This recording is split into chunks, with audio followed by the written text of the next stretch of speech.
Alright, you guys, it's your boy Legendary EA, and we are back here for another rebuild. And today we're going to be doing it with the Cleveland Cavaliers.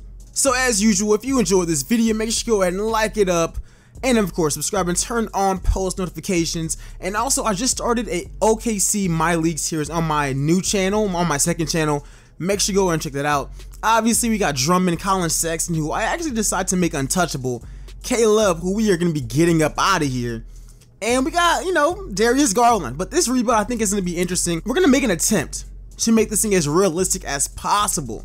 But I gotta say, it's going to be hard. So obviously, this team didn't make the playoffs. So let's get straight into the NBA draft, because for a place like Cleveland, free agents aren't coming here. We're going to have to trade for them or draft them. And I guess this team is selling right now. So dumping off large contracts and, players that we just don't need anymore is just the number one thing that we need to actually start doing. Heading into the NBA draft lottery, what pick are we projected to actually be having? Alright, they're saying that we can actually walk away with the 4th pick, and that's exactly what we get. So, I mean, there's a lot of options that we can actually go with. Of course, Balin, we're getting you up out of there, bud, and we are going to be picking up Michael Stauffer. But as far as some draft picks that we can actually go after, I mean, I don't want to get another point guard on this team. I feel like that's what Cleveland might do, but if we just drafted 2 point guards, both of them are undersized, and Collin Sexton is the better one, ain't no way I'm going to be going after another point guard. I'm looking at players like Obi Toppin, James. If James Wiseman is there, we would love to pick him up. Denny Avdija, Onyeka. We're mainly looking at big guys. So hopping into the NBA draft, I mean, we could attempt to trade K-Love right now. We honestly might as well. And with LeBron helping him get his last contract, we're going to be sending him over to the LA Lakers. And after looking at this trade does make sense. They need a big man to be able to stretch the floor. AD can play center on this team. We know that he doesn't want to, but we're sending him right back to LeBron. And this team only gets better to just improve their chances of being title contenders. And now heading into the NBA draft, let's see what we can actually do. We sim to our pick. And just looking at some of the players that have already been picked up, we see that LaMelo is there, Obi Toppin is there, which is kind of crazy because we're sitting at number 4. The Hornets got James Wiseman, who was a number 1 guy. The Warriors got Isaac Okoro. Now, naturally, I'm looking at Obi Toppin here. Like I said, I don't want to add another point guard. Now, Denny Avdija would be interesting, but I would like to trade down. I mean, that's only natural. So I look to actually trade down in this draft. And, obviously, of course, I look at the New York Knicks, who literally have the pick right after us. I look at so many draft picks. I look down to going down to pick number 10 even. No one would be willing to give me next year's first round pick. Like, if you guys are getting somebody that you guys are targeting, you guys should just go ahead and do that, but they refuse. At the end of the day, we decide Obi Toppin is the guy that we're going to be taking with these pick. He's safe. He's a position of need. We're not getting another point guard, and that's just what we're going to go ahead and do. And I think that it worked out great because he's a 78 overall. He's still one of the highest rated players in this draft. So I don't think that we missed out on anything. And those teams that didn't take our trade offer, they drafted players that weren't even as good as him. A good example of that is like the Knicks taking Tyrese Maxey. Like, what? Like, that doesn't even make any sense to me at all. Look, at the end of the day, we already got our lineup set for this coming season. Obviously, I mean, we're going to be starting Darius Garland. We took him with a top draft pick a few seasons ago. He has to start. And I'm going to be starting Kevin Porter Jr. as well. I think he's one of the best young players on that Cavs team.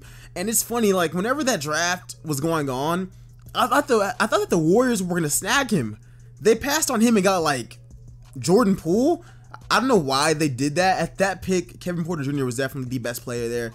So we're going to be starting him at small forward over Cedi Osman. I know y'all like him, but we're trying to develop these young players as much as possible. And I looked at trading Andre Drummond, but I think for right now, we might as well keep him because once we start getting good, which is probably going to be next season, we should at least have a really, really good center, and I think that he could be that guy.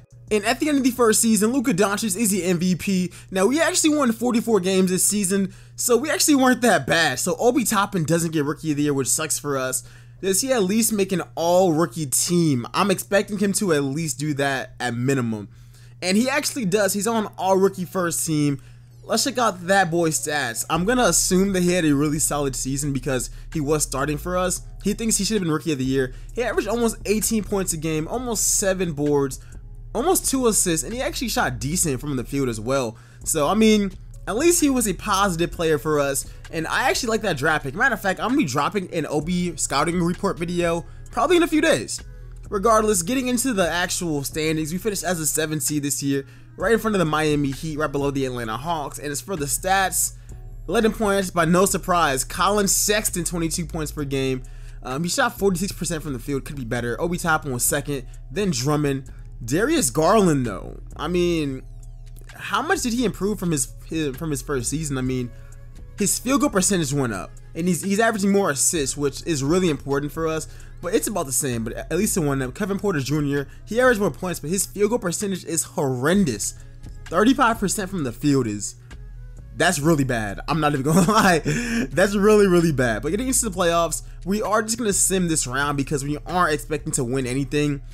And just like that, we go down 0-2, which I don't like at all. And we just go ahead and we get swept. And we actually are able to see the Boston Celtics turn up during this entire playoffs and make it to the NBA Finals. And they actually end up taking on the Dallas Mavericks. And yeah, that's when they actually go ahead and they take their L. But let's get into the next offseason of this rebuild. I'm expecting us to make major strides. And getting straight into the offseason, I mean, we did make the playoffs this season, so we obviously don't have a lottery pick, and we walk away with the 19th pick in this year's draft, which is not bad, but since we are kind of rebuilding, I would like some value there. So we get the 19th pick, and we try to make some trades, but no one is talking money with us. No one is talking good trades for us where we save cap or we get anything of value. So we do what Cleveland would do, and we just draft another point guard. Now, that was actually us just drafting the best player available in our eyes, because like I said, Darius Garland, I mean, he improved, but not drastically. So this is at least somebody that we could possibly put in the G League or trade later on. So I'm not even mad with that at all. So next up, we got free agency, and this is the year that Cleveland actually has money. Like, Drummond, his contract is expired. We got money. No Kevin Love is here. So if we can pull in some top level players, that would be awesome. Like, we're not going to be able to get Paul George, or, I mean, we can offer Tatum, but the Celtics are going to definitely match that. But we got to see what we can do. I would like to trade away Larry Nance. I doubt anybody takes that, but knowing that we have a lot of cap room brings me hella excitement. And getting straight into free agency, we are actually able to pull in a couple of free agents. We bring in Drummond and Dinwiddie. Of course, we were just in Tatum. The Celtics, they go ahead and they match that. So we bring in Depot. We bring in Victor Oladipo, but I mean, we already have a shooting guard. We said that Collin Sexton is untouchable. So we literally brought in Oladipo to actually flip him, and that's what we're going to actually do, man. So looking at some of the trades, we see Chris Middleton. Chris Middleton is not getting traded from the Bucks. However, after checking, Giannis flipped and dipped on them boys to the Charlotte Hornets because, you know, he loves Michael Jordan. So with that being said, if that happens, ain't no way the Bucks are going to be keeping Chris Middleton, because it would literally make no sense at all. So we go ahead and we make a trade, and I mean, we do kind of finesse it a little bit, but we do give them Oladipo and OG Anunoby. I don't think that that's a big move, but it definitely helps this team out a lot. I like the Dinwiddie acquisition. I mean, the only thing is, I would like Dinwiddie as shooting guard, but we can't have Sexton playing point guard for us. He does not pass the ball at all. So I guess we're going to be running with a lineup where our point guard is like 3 inches taller than our actual shooting guard, but it's all good. It's all good. I mean, there was a lineup where we could have ran Dinwiddie at like small forward, because I know that his overall goes up there, but we're just not going to do that. But this team's actually looking really, really good. Obviously, we got Dinwiddie at point. We got Collin Sexton at shooting guard. Chris Middleton at small forward, Obi Toppin at power forward, and Andre Drummond at center. I'm not going to guarantee a championship, and we're still like a ways away, but that's a pretty decent lineup. That lineup can actually go pretty deep in the playoffs if you ask me. Now, 2K Sim actually wants to start Darius Garland still. I'm not really with that. I mean, I get it. Dinwiddie gets all of his money off the bench, but bruh, we ain't just pay him all that money to like not start for us. And I think that he's just a better player, which he definitely is.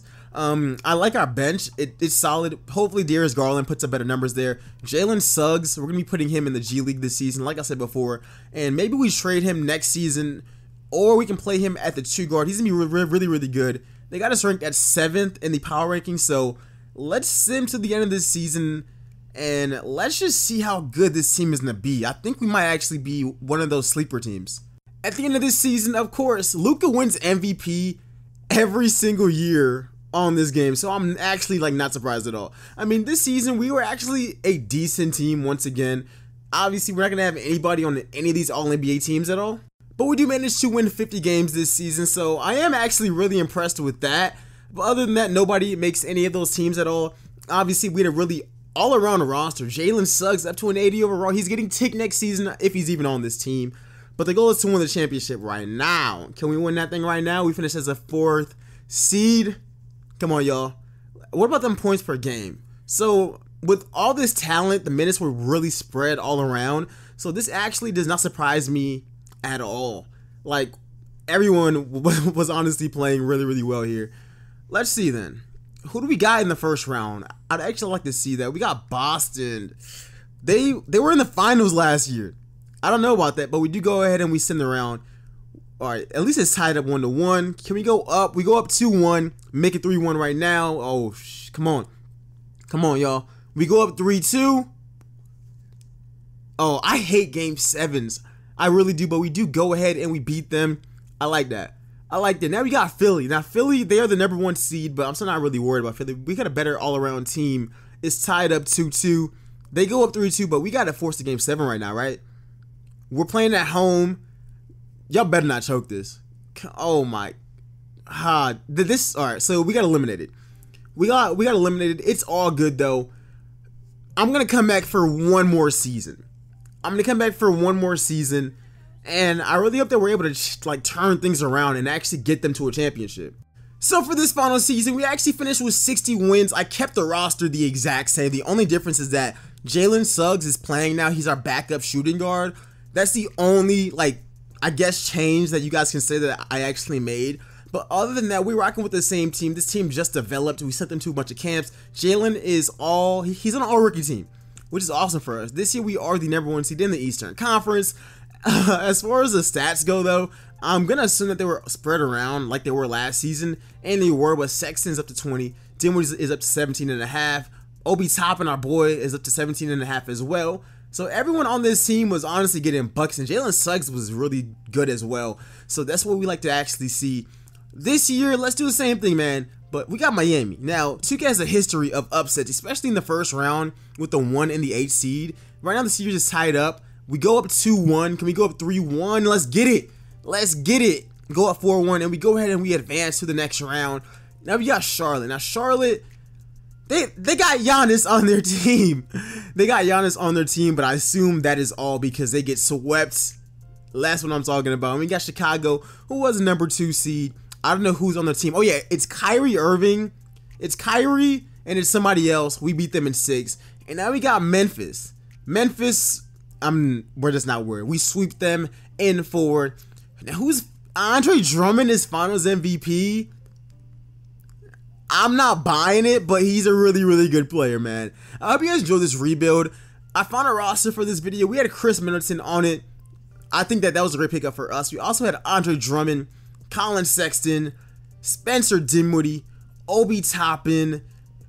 We had Kevin Porter, Jalen Suggs, Darius Garland. For the most part, we won this championship with a lot of current Cavs players on the roster. Like, most of these guys are on the roster. We were just able to develop them. Let me know what you guys think about this rebuild. Make sure you go and like it up and, of course, subscribe. Let me know which other videos you guys want to see on this channel. Like I said before, man, but I really like this team. I'm not sure where Cleveland goes in real life, but I think everyone on this roster is definitely a possibility for them to get. So other than that, you guys, I hope you guys enjoyed this video, and I'll see you guys in the next one. I'm out. Peace, y'all.